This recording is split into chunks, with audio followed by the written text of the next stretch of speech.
Hello दोस्तों, स्वागत है आपका हमारे यूट्यूब चैनल में। आज हम एंशिएंट हिस्ट्री में अशोक की अभिलेखों के बारे में पढ़ेंगे। यह हमारा एंशिएंट हिस्ट्री से संबंधित 13वां टॉपिक है। आप इससे पहले के टॉपिक हमारी प्लेलिस्ट में जाकर देख सकते हैं। नंद वंश का अंतिम शासक घनानंद था। घनानंद को चंद्रगुप्त मौर्य ने पराजित करके मौर्य साम्राज्य की स्थापना की थी। चंद्रगुप्त मौर्य के बाद उनका पुत्र बिंदुसार शासक हुआ और बिंदुसार के बाद उनका पुत्र अशोक शासक हुआ। पिछले वीडियो में हमने मौर्य साम्राज्य में अशोक के इतिहास को देखा था।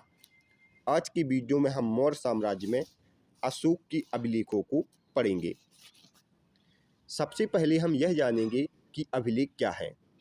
पत्थर अथवा धातु जैसी अपेक्षाकृत कठोर सतहों पर उत्कीर्ण पाठन सामग्री को अभिलेख कहते हैं और अभिलेखों के अध्ययन को एपिग्राफी कहा जाता है।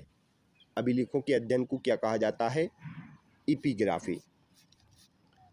अशोक के अभिलेख।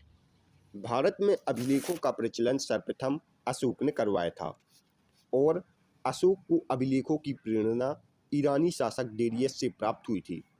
अशोक को अभिलेखों की प्रेरणा किससे प्राप्त हुई थी? ईरानी शासक डेरियस से। भारतीय इतिहासकार ने अशोक की अभिलेख को 3 भागों में विभाजित किया है और यह 3 भाग हैं: शिलालेख, स्तंभलेख व गुहालेख। अब तक भारत में अशोक की लगभग 40 अभिलेख प्राप्त हो चुके हैं।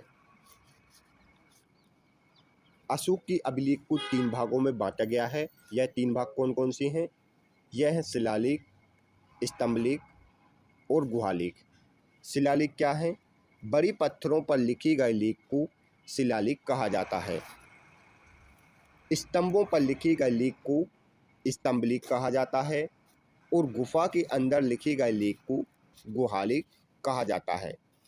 जितने भी अशोक की महत्वपूर्ण शिलालेख, स्तंभलेख और गुहालेख हैं, उनको हम नेक्स्ट स्लाइड में पढ़ेंगे।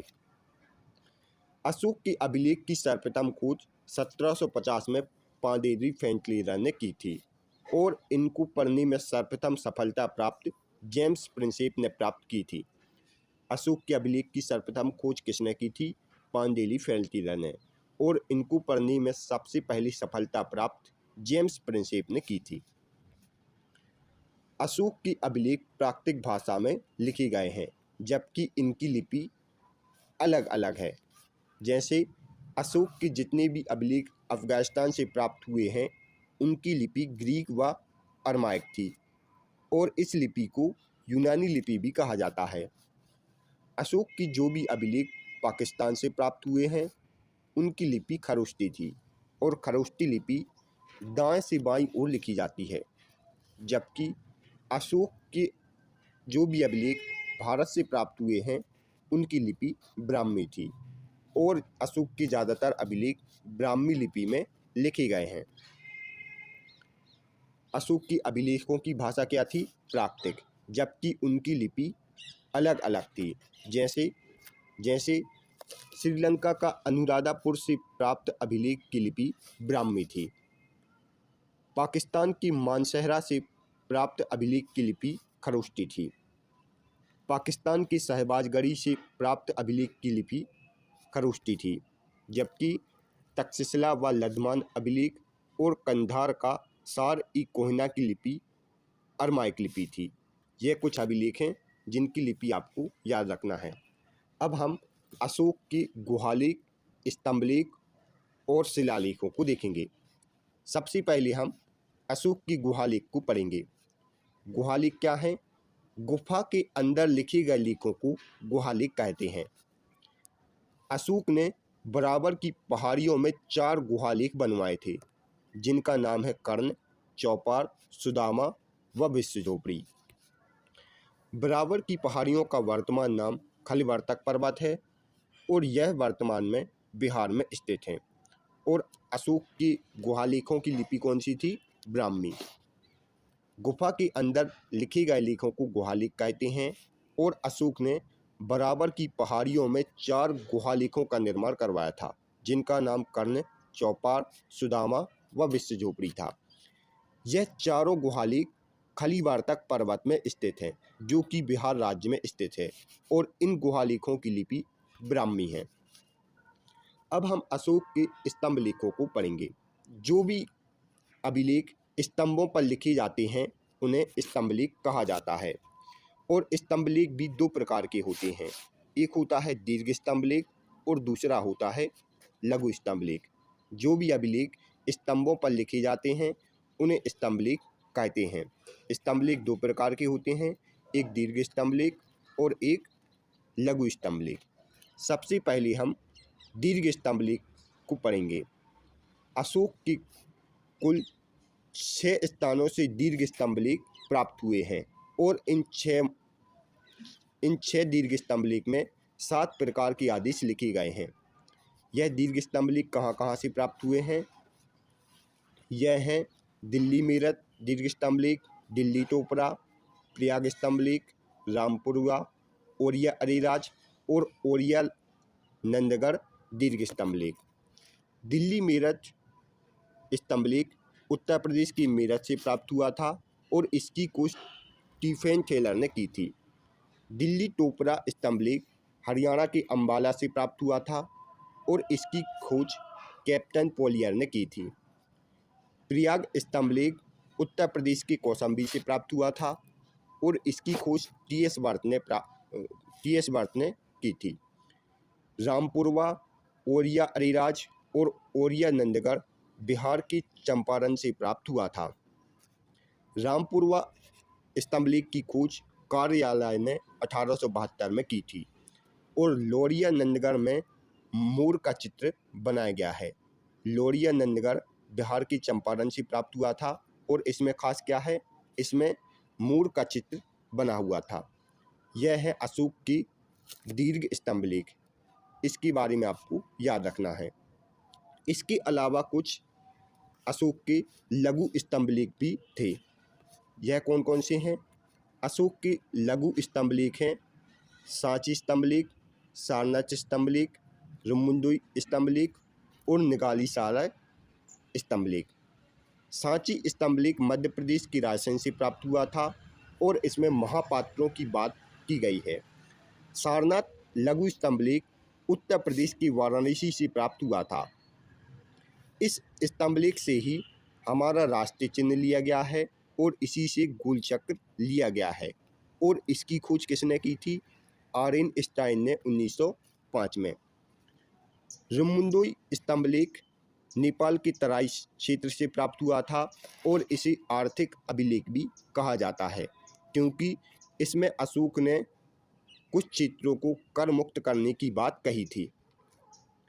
निगाली सागर स्तंभ लेख नेपाल के तराई क्षेत्र से प्राप्त हुआ है और इसे कपिल मुनि का स्तूप भी कहा जाता है, जिसकी खोज फिलहर ने 1895 में की थी। अभी हमने अशोक के दीर्घ स्तंभ लेख और लघु स्तंभों को देखा। अब हम अशोक के शिलालेखों को देखेंगे। शिलालेख भी दो प्रकार की होती हैं, एक है दीर्घ शिलालेख और दूसरा है लघु शिलालेख। बड़े बड़े पत्थरों पर लिखे गए लेख को क्या कहते हैं? शिलालेख। शिलालेख दो प्रकार के होते हैं, एक है दीर्घ शिलालेख और दूसरा है लघु शिलालेख। अशोक की दीर्घ शिलालेख 8 स्थानों से प्राप्त हुए हैं और प्रत्येक में 14 प्रकार के आदेश दिए गए हैं। यह 8 स्थानों से प्राप्त दीर्घ शिलालेख कौन कौन से हैं? यह हैं धौली, जौगढ़, मानसेहरा, साहिबाजगढ़ी, कालसी, गिरनार, सोपारा और एरागुडी दीर्घ शिलालेख। धौली शिलालेख उड़ीसा के पुरी से प्राप्त हुआ था। जौगढ़ शिलालेख उड़ीसा के जौगढ़ से प्राप्त हुआ था। मानसेहरा और साहिबाजगढ़ी शिलालेख पाकिस्तान के पेशावर और हजारा से प्राप्त हुआ था। कालसी शिलालेख उत्तराखंड के देहरादून से, गिरनार शिलालेख गुजरात के जूनागढ़ से, सोपारा शिलालेख महाराष्ट्र के पालघर से और एरागुडी शिलालेख कुर्नूल से प्राप्त हुआ था। यह है अशोक के दीर्घ शिलालेख।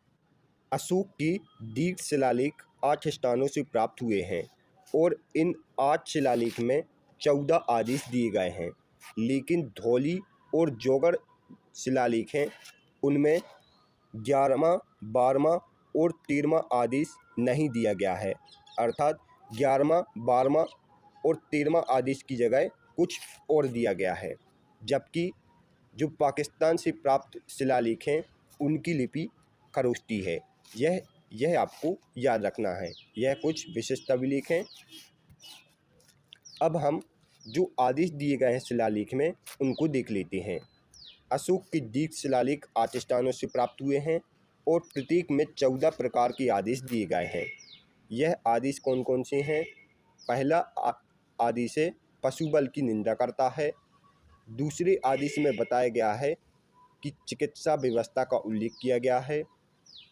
तीसरे आदेश में राजकीय अधिकारों की बात की गई है। चौथे आदेश में धम्मघोष व नीति की घोषणा की गई है। पाँचवें आदेश में धम्म महापात्रों की नियुक्ति की घोषणा की गई है। छठवें आदेश में आत्मनियंत्रण की शिक्षा दी गई है और सातवें आदेश में तीर्थ यात्राओं का उल्लेख किया गया है। आठवें आदेश में भी तीर्थ यात्राओं का उल्लेख किया गया है। नौवें आदेश में सच्ची भेंट व शिष्टाचार का वर्णन है। 10वें आदेश में अधिकारी प्रजा की हित में सोचे यह बताया गया है। 11वें आदेश में धम्म की व्याख्या की गई है। 12वें आदेश में स्त्री महापात्रों की नियुक्ति के बारे में बताया गया है। अशोक के 13वें आदेश में कलिंग युद्ध का वर्णन किया गया है और अशोक के 14वें आदेश में धार्मिक जीवन के बारे में बताया गया है। यह आपको याद रखना है। इसके अलावा कुछ लघु शिलालेख भी अनेक स्थानों से प्राप्त हुए हैं और उन लघु शिलालेख में अशोक के उपनाम मिलते हैं। यह लघु शिलालेख हैं गुर्जरा, मास्की, भाबरू, सहसराम, अर्नागुडी, नेटूर और रूपनाथ लघु शिलालेख। गुर्जरा लघु शिलालेख मध्य प्रदेश के दतिया से प्राप्त हुआ था, जिसमें अशोक का नाम अशोक और बुद्धशाक मिलता है। मास्की लघु शिलालेख कर्नाटक के रायचूर से प्राप्त हुआ था और इसमें अशोक का नाम अशोक व बुद्धशाक मिलता है। भागरू लघु शिलालेख राजस्थान के जयपुर से प्राप्त हुआ था और इसमें अशोक का नाम प्रियदर्शी मिलता है। सहसराम लघु शिलालेख बिहार के शाहजाबाद से प्राप्त हुआ था। अर्नागुडी लघु शिलालेख करनूल से, नेटूर लघु शिलालेख मैसूर से और रूपनाथ लघु शिलालेख मध्य प्रदेश के कर्नाटक से प्राप्त हुआ था। यह सभी आपको याद रखना है। Thanks for watching. दोस्तों, यदि आपको हमारी वीडियो पसंद आई हो तो हमारी वीडियो को लाइक और शेयर ज़रूर करें।